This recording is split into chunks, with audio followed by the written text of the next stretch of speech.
Can you remove the static and make things work? Of course you can remove the static, but you can't really make things work.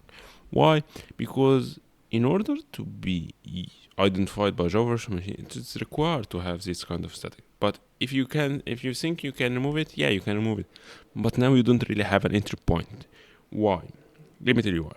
In order to use this method right now, what you need to do is you need to create an object. So I'm gonna do something here.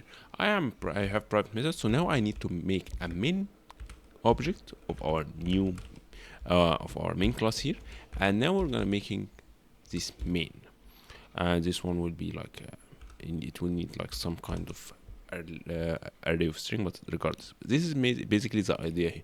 You need to make a new object of this main class in order to use this one, and this is not really like applicable in our Java Virtual Machine. Why? Because Java Virtual Machine, it needs an entry point.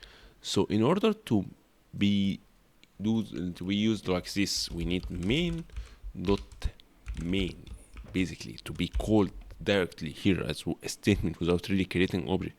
What does it mean?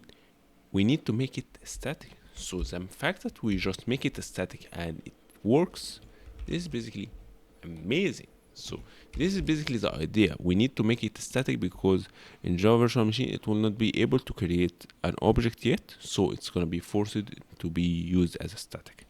But in terms of technicality, can you remove the static? Yeah, of course you can remove it, but you don't have entry point at the time. Hopefully you enjoyed it.